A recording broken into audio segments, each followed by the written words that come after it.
वो रियलाइज करती है कि दुनिया तेजी से इवॉल्व हो रही है, मार्शल आर्ट्स प्रोग्रेस कर रहा है और मेडिकल इंडस्ट्री भी।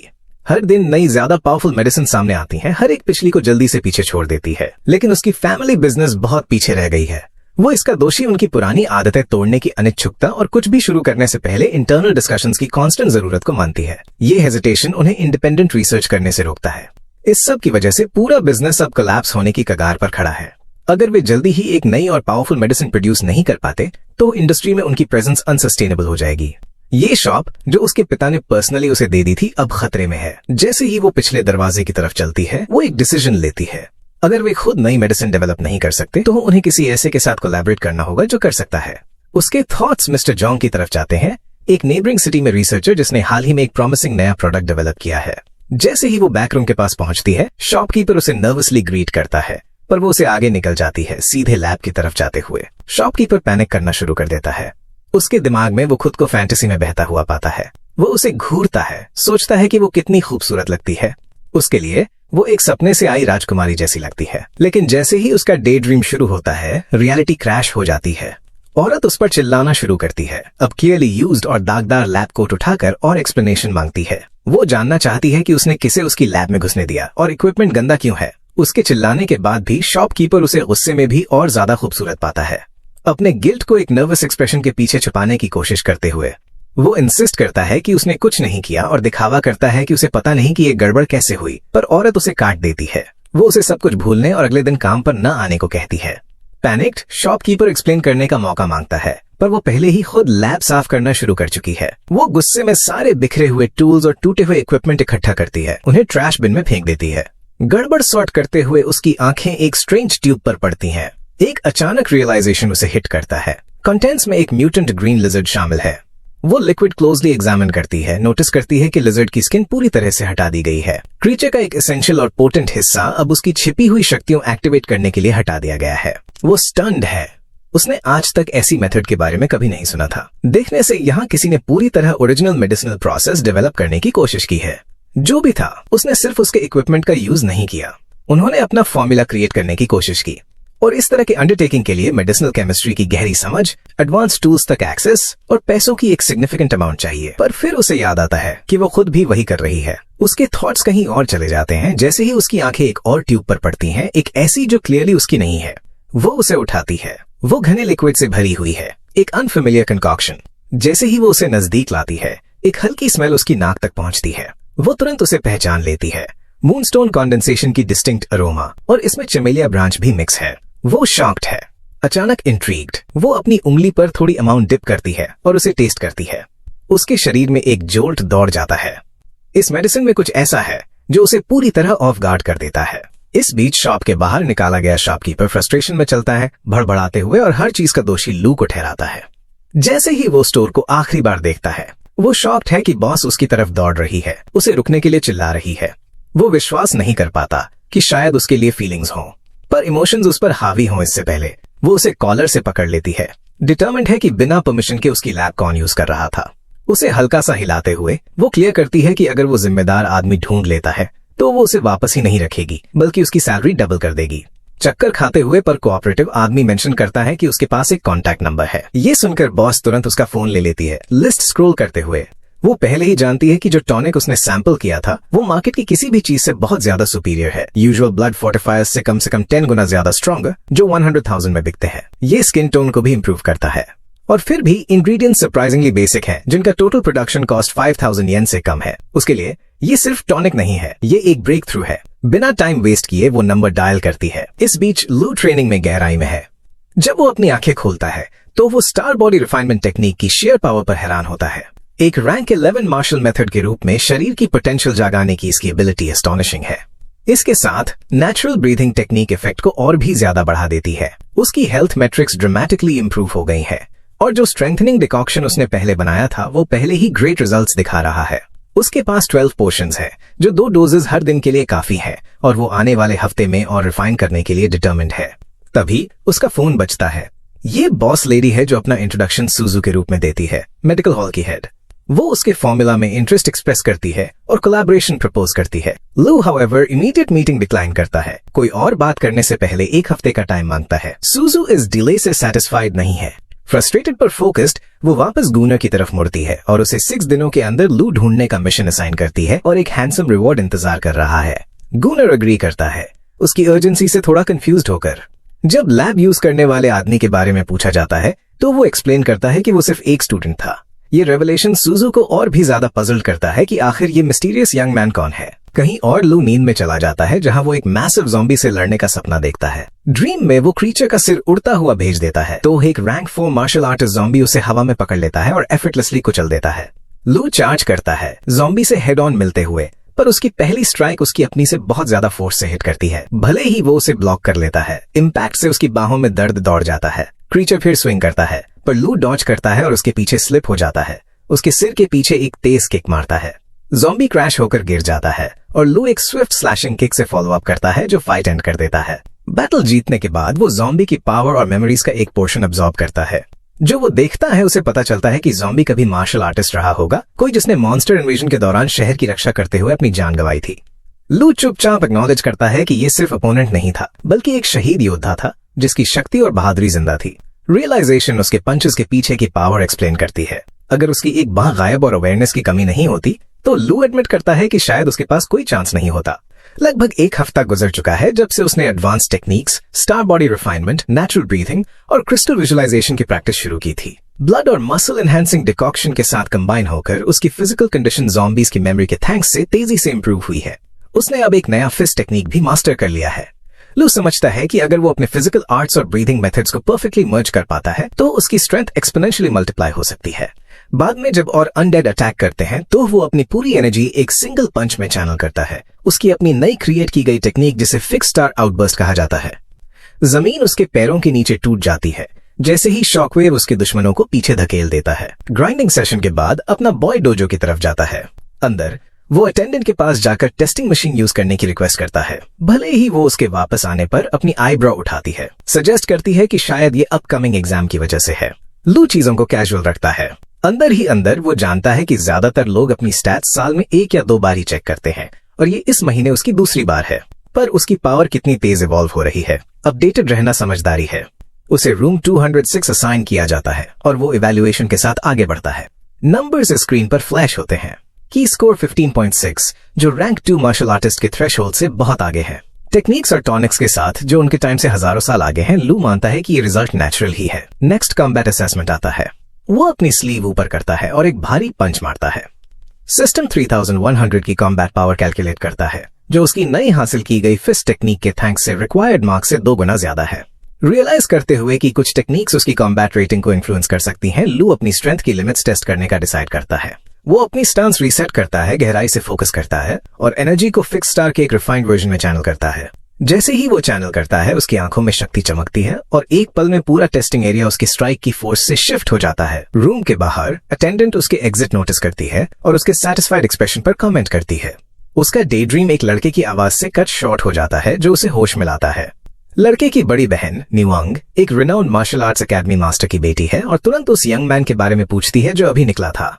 एम्बैरेस्ड अटेंडेंट उस मोमेंट को हल्के में लेती है, उसे कैजुअली एक रेगुलर स्टूडेंट का नाम देती है भले ही वो अट्रैक्टिव हो। उसका भाई अनइम्प्रेस्ड कमेंट करता है कि असली शक्ति के बिना अपीयरेंस कम मायने रखती है। उनकी सोसाइटी में मार्शल प्रोवेस ही वैल्यू डिफाइन करती है और अजनबी के मॉडेस्ट अटायर के बेस पर उसने अज्यूम किया कि वो नॉर्मल बैकग्राउंड से है। वो आर्ग्यू करता है कि ऐसे इंडिविजुअल्स के पास आगे बढ़ने का बहुत कम चांस है, भले ही वो कितनी बार अपनी स्टैट्स टेस्ट करें। नी भले ही सोसाइटल डिवाइड से अवेयर थी, अपने भाई के एरोगेंस पर गुस्सा करती है। डिस्पाइट उसके पास महंगे टॉनिक्स और एडवांस ट्रेनिंग का अर्ली एक्सेस था, वो उसे याद दिलाती है कि दूसरों को कम मत समझ। उसने तो उसे सबक सिखाने के लिए लिटरली नॉक भी किया और कहती है कि प्रिविलेज को यूज ज्यादा मेहनत करने के लिए पुश करना चाहिए, ना कि छोटी प्रोग्रेस पर शान दिखाने के लिए। अभी भी क्यूरियस, लड़का उस मिस्टीरियस स्टूडेंट के असेसमेंट रिजल्ट्स देखने की मिन्नत करता है। नी अग्री करती है इस कंडीशन पर कि वो उस कंपैरिजन का यूज खुद को इंप्रूव करने के लिए करेगा, न कि दूसरों को नीचा दिखाने के लिए। अटेंडेंट अभी भी थोड़ी फ्लस्टर्ड रिकॉर्ड्स लाती है, कंफर्म करती है कि सिर्फ एक स्टूडेंट ने उस दिन विजिट किया था। जैसे ही रिजल्ट स्क्रीन पर अपीयर होता है, नी का मुंह खुला रह जाता है। उसके चेहरे पर ठंडा पसीना आ जाता है जब वो टैबलेट छीनकर और करीब से देखती है। उसका भाई ओवरवेल्म्ड डिसबिलीफ में पीछे हटता है, क्वेश्चन करता है कि क्या मशीन खराब हो रही है, पर अटेंडेंट उन्हें अश्योर करती है कि सब कुछ ठीक वर्क कर रहा है। वेरीफाइड डेटा से शॉक्ड, नी इमीडिएटली एक्शन में शिफ्ट हो जाती है। वो स्टाफ को ऑर्डर करती है कि एरिया के हर स्टूडेंट की डिटेल्स इकट्ठा करें। डिटरमिन्ड थी कि उस मिस्टीरियस पावर हाउस की आइडेंटिटी पता करके रहेगी जिसे उन्होंने गलत समझा था। अटेंडेंट तुरंत ऑर्डर के मुताबिक स्टूडेंट रिकॉर्ड्स गैदर करना शुरू करती है, जबकि नी उस मिस्टीरियस लू को ट्रैक डाउन करने के लिए डिटरमिन्ड रहती है। इस बीच मार्शल आर्टिस्ट एसोसिएशन बिल्डिंग के बाहर लू एक टैक्सी से उतरता है। ड्राइवर क्लियरली उनकी पहले की बातचीत से बहुत खुश था। उसे इतना प्रभावित था कि अगली बार अपनी बेटी से मिलाने के बारे में भी सोचता है। लू हल्की स्माइल के साथ चला जाता है। जानता था कि अगर वो लेवल 2 एग्जाम का जिक्र करता तो ड्राइवर उसे पागल समझता। बिल्डिंग के अंदर लू एक्सीडेंटली एक फ्रस्ट्रेटेड आदमी से टकरा जाता है जो अपने टेस्ट रिजल्ट से हिल गया लगता था। अपेरेंटली घर पर कॉम्बैट इंडेक्स मशीन्स ने बहुत हायर नंबर्स दिखाए थे, पर एसोसिएशन का इक्विपमेंट जो अथॉरिटीज ने कस्टम डिजाइन किया था वो कहीं ज्यादा एक्यूरेट था। ये डिटेल लू को एक्चुअली एक्साइट करता है। वो अपनी असली एबिलिटीज की और ज्यादा क्लियर रीडिंग लेने के लिए एक्साइटेड था। रिसेप्शन पर उसे एक फॉर्म भरने के लिए डायरेक्ट किया जाता है, जिसके बाद वो अपने रैंक 2 सर्टिफिकेशन के लिए रूम की तरफ जाता है। लाइन में इंतजार करते हुए उसे शुरू में प्रोसेस धीमा और अनइवेंटफुल लगता है, पर उसका ध्यान शिफ्ट होता है जब वो दूसरे कैंडिडेट्स को एक यंग वुमन के बारे में बात करते हुए सुनता है, जो एलिगेंट, कॉन्फिडेंट और सर्टिफिकेशन टेस्ट देने वाले किसी के लिए सरप्राइजिंगली यंग थी। उसकी प्रेजेंस अलग दिखती थी, खासकर एक रूम में जो ज्यादातर अपने मिड-20s के अडल्ट से भरा था। अचानक एटमॉस्फेयर शिफ्ट हो जाता है। एक लंबा आदमी एंटर करता है और सीधे लाइन से आगे बढ़ जाता है, जिससे कंफ्यूजन और फुसफुसाहट विस्पर्स की लहर दौड़ जाती है। एक होपफुल कैंडिडेट जो एक्साइटमेंट से अपना फॉर्म कसकर पकड़े हुए था, उसे बिना वार्निंग धक्का देकर साइड कर दिया जाता है। वो लिटरली सारे पार्टिसिपेंट्स के लिए सेंटर ऑफ अटेंशन था। हाउएवर, कुछ लोग कंप्लेन करते हैं कि उसने लाइन कट की जब तक उन्हें पता नहीं चला कि वो लेवल 3 मार्शल आर्टिस्ट सर्टिफिकेशन के लिए आया है। ये रेवलेशन क्राउड को स्टन कर देता है, शिकायतों को शांत करते हुए। जब क्राउड शॉक में बज़ कर रहा था, लू शांत रहता है। मार्शल आर्ट्स की दुनिया में वो समझता है कि स्ट्रेंथ सबसे ऊंची आवाज में बोलती है, पावर आखिर में प्रिविलेज लाती है।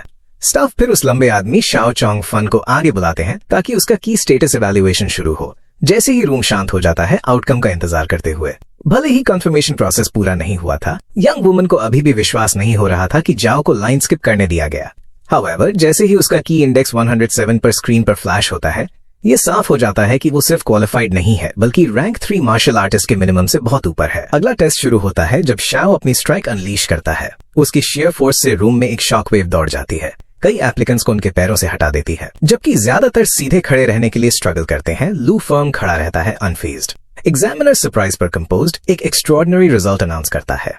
जाओ की कॉम्बैट पावर 10,800 रजिस्टर होती है। उसे वहीं पर उसकी रैंक 3 सर्टिफिकेशन दे दी जाती है। साथ ही 30,000 UN का एक जेनरस मंथली स्टाइपेंड भी मिलता है। शाओ पीछे पलट कर देखता है, उन कुछ लोगों को नोटिस करता है जो उसके अटैक से ओवरवेल्म नहीं हुए थे, जबकि लड़की डिसबिलीफ में घूर रही थी। ये देखकर हिली हुई थी कि उसने कितनी आसानी से एक रैंक 1 मार्शल आर्टिस्ट को चुप करने की शक्ति डेमोन्स्ट्रेट की। लू फिर आगे बढ़ता है, ध्यान खींचते हुए। उसका शांत रवैया एग्जामिनर को इंट्रीग्ड करता है, जो उसे अगला टर्न देता है।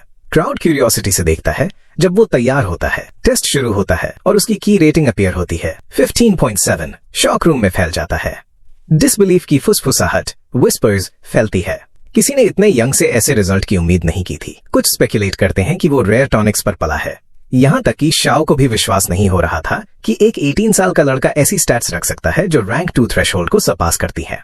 फाइनल पार्ट में आगे बढ़ने से पहले एग्जामिनर हल्के से याद दिलाता है कि वो combat assessment multiple times attempt कर सकता है। लू सिंपली सर हिलाता है, पर इंसिस्ट करता है कि एक बार ही काफी है। जैसे ही वो स्ट्राइक करता है, उसके शरीर से चमकदार एनर्जी फूटती है, रूम को रोशन करते हुए। जैसे ही स्ट्राइक लगती है, उसके पीछे का कांच प्रेशर के नीचे टूट जाता है। हर कोई स्पीचलेस होकर घूरता है। जब रिजल्ट फाइनली सेटल होता है, तो वो 15,700 रीड करता है। उसके advanced breathing method, refined star impact और ज़ॉम्बी फिस्ट टेक्निक की मार्शल मेमोरी का फ्यूजन ने उसकी पावर को उसके लेवल पर एक्सपेक्ट किए जाने वाले से कहीं आगे धकेल दिया है। स्टाफ उसे रैंक 1 टेस्ट पास करने के लिए बधाई देता है, पर लू की स्टैट्स क्लियरली रैंक 3 स्टैंडर्ड्स को भी एक्सीड करती हैं। उसकी एक्सेप्शनल एबिलिटी को रिकॉग्नाइज करते हुए एग्जामिनर अपोलोजाइज करता है।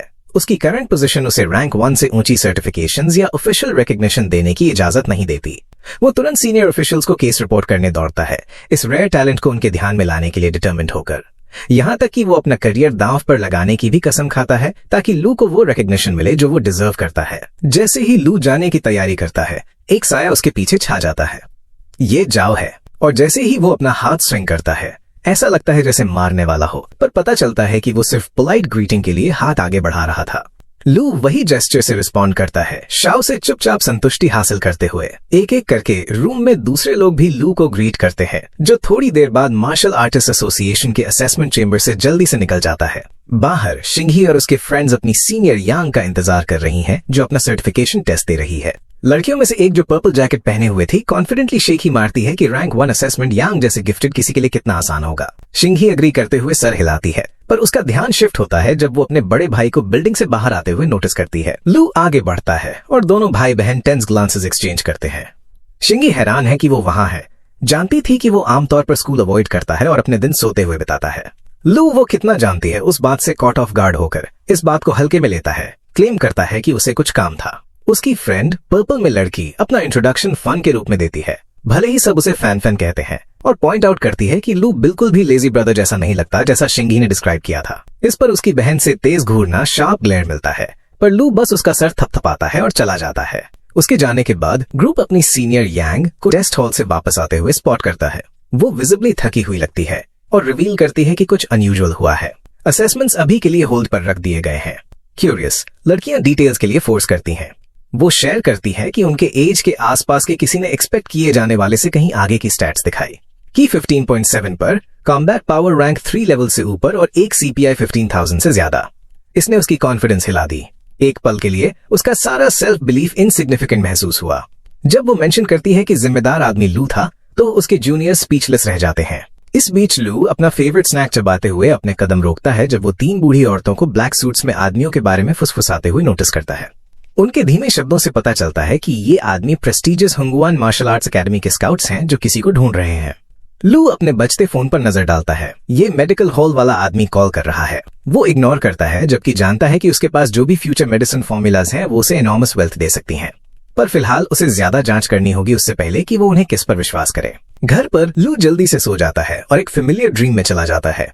ड्रीम के अंदर वो एक होलोग्राफिक इंटरफेस एक्टिवेट करता है और AI को अपनी बायोग्राफी डिस्प्ले करने के लिए इंस्ट्रक्ट करता है। स्क्रीन उसकी लाइफ के डेटा से रोशन हो जाती है। टाइमलाइन के मुताबिक वो 18 साल की उम्र में लेवल 2 मार्शल आर्टिस्ट स्टेटस तक पहुंचा, एक अचीवमेंट जिसने बीही सिटी को स्टन कर दिया। उसने बाद में बीही मार्शल आर्ट्स एसोसिएशन की सिफारिश रेकमेंडेड पर Dongning province prodigy training camp join किया और टॉप 20 में रैंक हासिल की।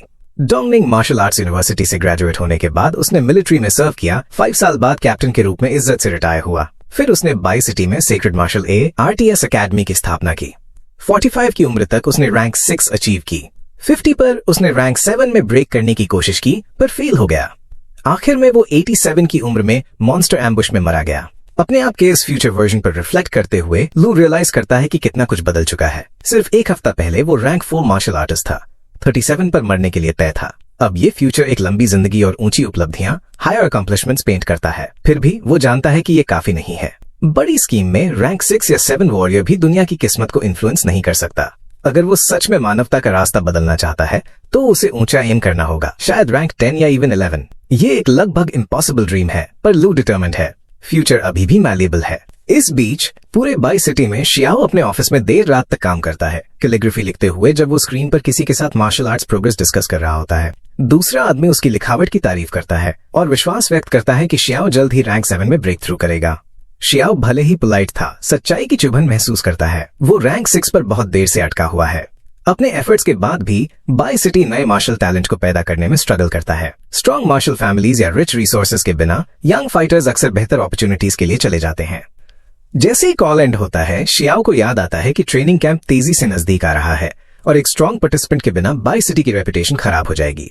फ्रस्ट्रेटेड वो अपने हाथ में पेपर मसल देता है। वो ऊंचा उठना चाहता है, सिर्फ ग्लोरी के लिए नहीं बल्कि फर्क लाने की शक्ति के लिए। तभी एक यंग वुमन उसके ऑफिस में दौड़ कर आती है, फ्लस्टर्ड और एक टैबलेट और डॉक्यूमेंट्स पकड़े हुए। पैनिक में वो रिवील करती है कि मार्शल आर्ट्स असेसमेंट जोन पर कोई प्रॉब्लम हुई है।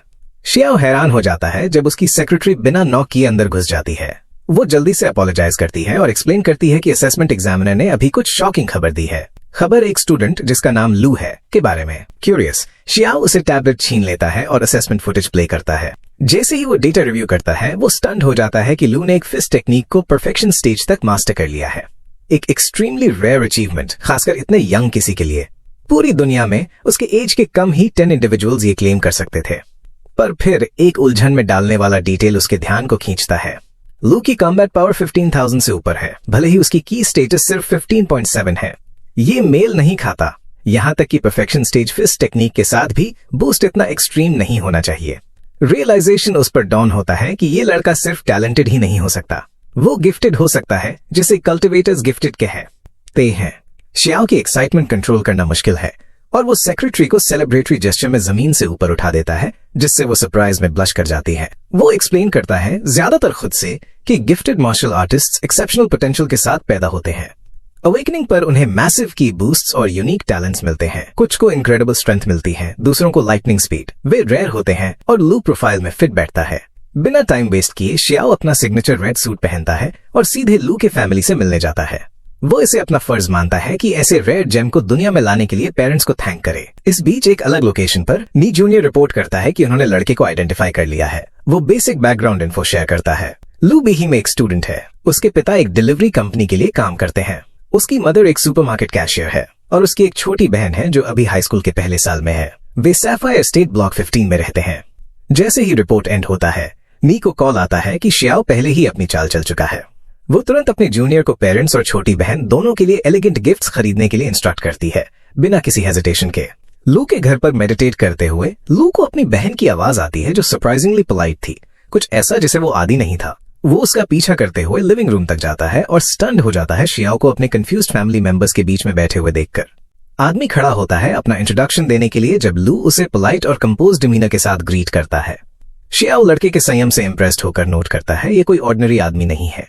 नजदीक ही एक पोनीटेल वाली लड़की बैठी है जिसे लू की मदर कैजुअली नी के रूप में इंट्रोड्यूस करती है, रिनाउंड होंगचुआन मार्शल आर्ट्स अकेडमी की एक रिप्रेजेंटेटिव। नी लू को पोलाइट से ग्रीट करती है, याद दिलाती है कि वो पहले डोजो में मिले थे। लू उसे एक्नॉलेज करता है और थोड़ी देर बाद बीहे मार्शल आर्ट्स एसोसिएशन से शियाओ आगे बढ़ता है अपनी विजिट एक्सप्लेन करने के लिए। वो यहाँ लू को ऑफिशियली उसकी रैंक 2 मार्शल आर्टिस्ट बैच देने के लिए आया है, साथ ही एक मंथली स्टाइपेंड जो रैंक 3 मार्शल आर्टिस्ट के बराबर है। पर ये अकेला सरप्राइज नहीं है।